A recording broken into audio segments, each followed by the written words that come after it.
Manapun Anda berada, sudah pukul 13 waktu Indonesia Barat. Selanjutnya disampaikan warta berita daerah dalam bahasa Minang. Pro 1 RRI Bukit Tinggi 97,2 FM, kanal informasi dan inspirasi.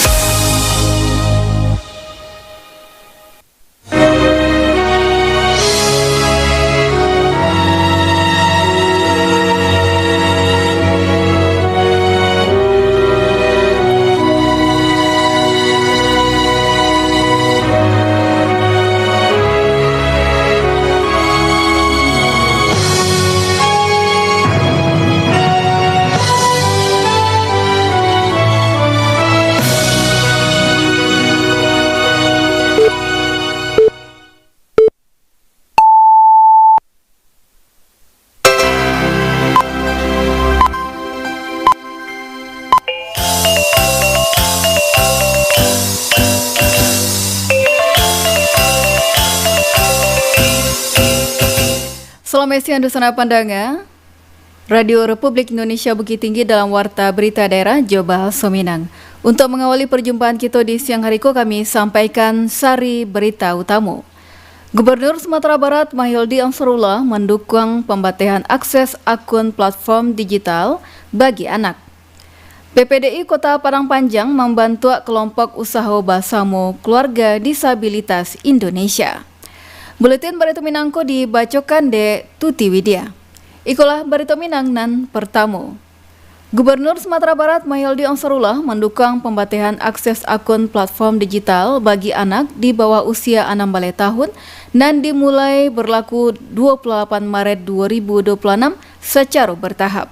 Berikut laporan Alwan Ahmad Fauzan. Gubernur Sumatera Barat Mahyildi Ansarullah menyatakan dukungannya dan membatasi akses penggunaan media sosial bagi anak di bawah usia 6 tahun. Menurut Gubernur Sumatera Barat, langkah tersebut penting untuk melindungi generasi muda dari berbagai pengaruh negatif di ruang digital. Mahyildi Ansarullah juga menilai pembatasan akses media sosial merupakan bagian dari upaya Basamo untuk menjaga masa depan generasi muda agar tetap tumbuh dengan karakter dan kuat, berakhlak, serta memiliki fokus dalam menempuh pendidikan. Ketika kamu meninggalkan generasi yang setelah kamu, itu generasi yang banyak memiliki kelemahan.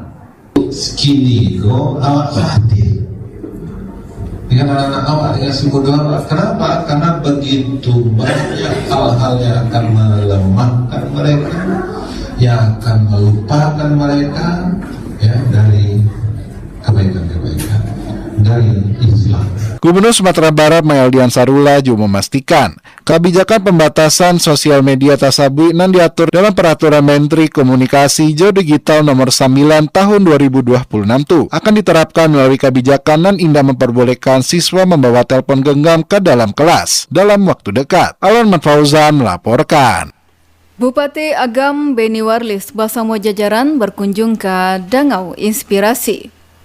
Selain sebagai ajang silaturahmi dalam suasana Hari Raya Idul Fitri 1447 Hijriah, kunjungan Kojo dimanfaatkan untuk melakukan diskusi dan rapat koordinasi terkait langkah-langkah rehabilitasi dan rekonstruksi lahan pertanian, khususnya sawah dengan metode sawah pokok murah atau SPM, pasca bencana hidrometeorologi yang melanda sejumlah wilayah di Kabupaten Agam. Diskusi membahas berbagai strategi percepatan pemulihan lahan pertanian dan terdampak bencana, termasuk penerapan metode SPM dan dinilai efektif serta efisien dalam memperbaiki kembali kondisi sawah yang rusak. Melalui koordinasi tersebut, diharapkan upaya rehabilitasi serta rekonstruksi lahan pertanian di Kabupaten Agam dapat berjalan lebih optimal, sehingga produktivitas pertanian masyarakat dapat segera pulih kembali. Dosana pendengar, Perkumpulan Penyandang Disabilitas Indonesia PPDI Kota Padang Panjang membantu kelompok usaha Basamo Keluarga Disabilitas Indonesia KUB KDI untuk meningkatkan kemandirian serta kesejahteraan penyandang disabilitas. Berikut laporan Nofri. Perkumpulan Penyandang Disabilitas Indonesia PPDI Kota Padang Panjang membantu kelompok usaha Basamo Keluarga Disabilitas Indonesia atau KUB KDI untuk meningkatkan kemandirian serta kesejahteraan penyandang disabilitas. KUB KDI merupakan hasil pengembangan usaha anggota PPDI. Ketua DPC PPDI Kota Parang Panjang Muhammad Ilham Kapatang mengatakan, pembentukan KUB KDI bertujuan sebagai wadah kolaboratif dan fokus pada peningkatan ekonomi serta pembangunan sosial inklusif. Produk dan jasa KUB KDI mencangkup kuliner, kerajinan tangan, souvenir, desain grafis, konsultasi, jasa antarjemput, serta layanan pijat urut. Anak hasil karya akan jual belikan dipromosikan kepada masyarakat atau masyarakat umum gitu. Membeli produk hasil karya batik teman-teman disabilitas. Untuk melatih kemandirian, untuk melatih keberhasilan teman-teman disabilitas. Pemberian anak-anak inovasi dan kemandirian dan kesejahteraan ekonomi. Menurut Muhammad Ilham, keberadaan KUB KDI dapat membuka peluang bagi penyandang disabilitas untuk mandiri secara ekonomi dan diterima di masyarakat. Dirinya berharap KUB KDI dapat berkembang serta memberikan manfaat bagi penyandang disabilitas. KUB KDI juga menyediakan layanan desain grafis, konsultasi, serta jasa antarjemput sehingga penyandang disabilitas dapat memiliki kesempatan yang sama dalam bidang ekonomi dan sosial. Muhammad Ilham menambahkan, jika adanya KUB KDI, penyandang disabilitas di Padang Panjang dapat memiliki harapan baru untuk meningkatkan kemandirian serta kesejahteraan mereka. Nofri melaporkan. Sebanyak 450 anak yatim di Kota Pariaman mendapatkan santunan dari aparatur sipil negara ASN di lingkungan pemerintahan Satampe sebesar Rp150.000 dan diserahkan di Hari Raya Idul Fitri 1447 Hijriah.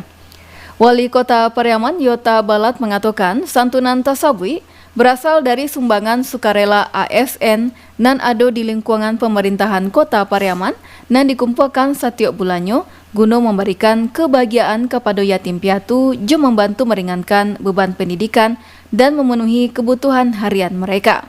Dirinya berharap tahun depan nominal santunan yang diberikan lebih gadang dari tahun ko dan jumlahnya pun meningkat bahkan 1.000 anak yatim dan ada di Pariaman bisa merasakan kebahagiaan dari santunan yang disumbangkan jo ASN tasabui.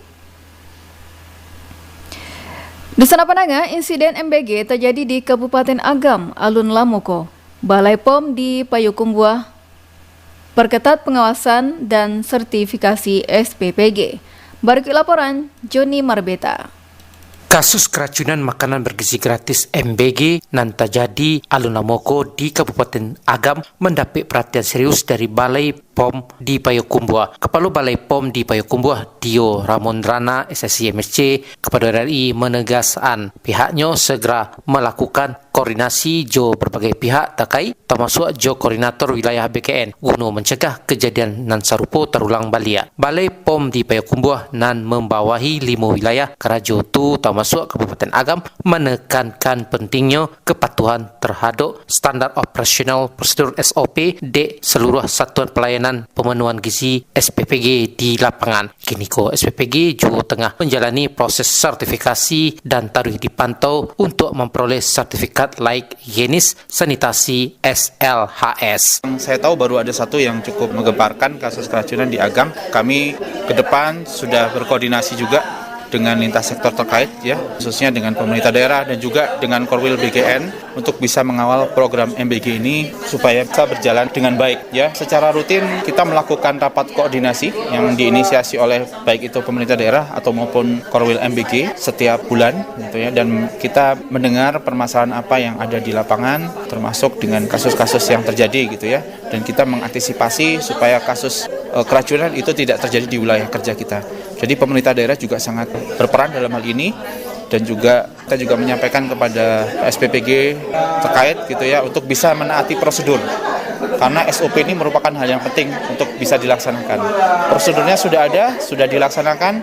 Nah, insya Allah ini akan menjamin kualitas khususnya keamanan pangan dari MBG ini bisa baik dan aman untuk dikonsumsi. Termasuk yang bersertifikasi menjadi catatan ya Pak, yang SPPG yang sebagai sertifikasi. Memang ada beberapa SPPG yang belum dalam proses sertifikasi dan ada yang belum memproses. Dan kemarin saya dapat surat edaran dari BGN kalau tidak salah itu sudah ada beberapa SPPG yang dihentikan ya untuk izinnya karena mereka belum memproses untuk mendapatkan SLHS. Dan ini yang selalu kami pantau di lapangan untuk mengetahui kondisi SPPG dan juga melakukan inspeksi dengan stakeholder terkait dengan kualitas maupun dari kesehatan atau higienitas dari SPPG yang ada di wilayah kerja kami. Langkah ko diharapkan mampu meningkatkan keamanan pangan dan memastikan program MBG berjalan secara aman dan juga optimal bagi masyarakat. Dan dari data yang dihimpun, terdapat 69 dapur SPPG di Provinsi Sumatera Barat kini ko alun mendaftarkan SLAS. Joni Marpita mengaban untuk berita Minang pada siang hari ko. Sebanyak 5 objek wisata milik pemerintah Kabupaten Agam siap dikunjungi para wisatawan selama libur Idul Fitri 1447 Hijriah kerana Allah dibenahi pada akhir Ramadan. Kepala Dinas Pariwisata, Pemuda dan Olahraga Agam, Kasma Zaini mengatakan 5 objek wisata siap dikunjungi berupa objek wisata Linggai Park di Kecamatan Tanjung Raya, Sajuta Janjang di Kecamatan Ampek Koto, Masjid Sirah di Kecamatan Tanjung Mutiara, Ambun Tanai di Kecamatan Matua, serta Bandar Mutiara di Kecamatan Tanjung Mutiara. Kasma Zaini mengimbau pengelola untuk menunjukkan wisata nan ramah dan jan ado tarif di luar ketentuan, mulai dari parkir, harga makanan, keselamatan pengunjung, dan lainnya, kerana berdampak terhadap kunjungan nantinya. Desana Penangga mengantisipasi lonjakan kendaraan selama libur lebaran, pemerintah Kota Bukit Tinggi menyediakan kantong parkir alternatif di sekolah juga kantor pemerintah serta pengawasan ketat terhadap tarif parkir di lapangan. Barikui laporan Irsyad. Pemerintah Kota Bukit Tinggi mulai mematangkan sejumlah strategi untuk mengantisipasi kemacetan dan persoalan parkir na meningkat tajam selama libur Lebaran 2026. Wali Kota Bukit Tinggi Muhammad Ramlan Nurmatias menyampaikan bahawa pemerintah daerah mendirikan posko pengaduan di titik-titik rawan parkir dan berpotensi memakan badan jalan. Posko-posko itu dijaga oleh personil gabungan yang terdiri dari unsur TNI, Polri, serta Dinas Perhubungan untuk memastikan kelancaran arus lalu lintas. Selain pengawasan di lapangan, Ramlan menjelaskan bahawa pihaknya menambahkan kapasitas ruang parkir juga memanfaatkan fasilitas publik. Sekolah-sekolah juga kantor pemerintahan di Kota Bukit Tinggi dibuka agar dapat digunakan oleh masyarakat maupun wisatawan sebagai kantong parkir alternatif. Informasi mengenai lokasi-lokasi parkir kojo disebarluaskan melalui media sosial guna memudahkan para pengunjung terkait regulasi tarif guna memudahkan para pengunjung. Terkait regulasi tarif, Wali Kota menyebutkan bahawa kini kota dapat 30 titik parkir resmi dan dikelola oleh pemerintah daerah. Mungkin tempat-tempat rawan sudah tahu kita di mana tempatnya. Tempatnya tak banyak, tapi jelas tempatnya itu. Ini akan kita lakukan ada posko di sana dan tempat pengaduan masyarakat dalam hal kalau terjadi parkir yang berlebihan. Tentu tidak cukup langkah kita itu saja, dan kita juga sudah membuka tempat-tempat sekolah dan kantor-kantor untuk kiranya masyarakat bisa parkir di tempat yang nanti kan kita sampaikan di media sosial dan supaya masyarakat yang berkunjung itu tahu tempat parkir yang kita sediakan. Wali Kota Bukit Tinggi Muhammad Ramlan Nurmatias mengajak seluruh masyarakat untuk ikut serta mengawasi praktik parkir di lapangan guna kenyamanan para perantau ju wisatawan, mengingat Bukit Tinggi menjadi salah satu tujuan utama pemudik. Irsyad melaporkan. Di Desana Penangga, sekian berita daerah dalam Bahasa Minang untuk siang hari ko, Rabu 25 Maret 2026. Berita daerah selanjutnya dapat didengarkan besok pada pukul 6 waktu Indonesia Barat. Selamat siang.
Masih bersama Pro 1 RRI Bukit Tinggi, 97,2 FM, kanal informasi dan inspirasi.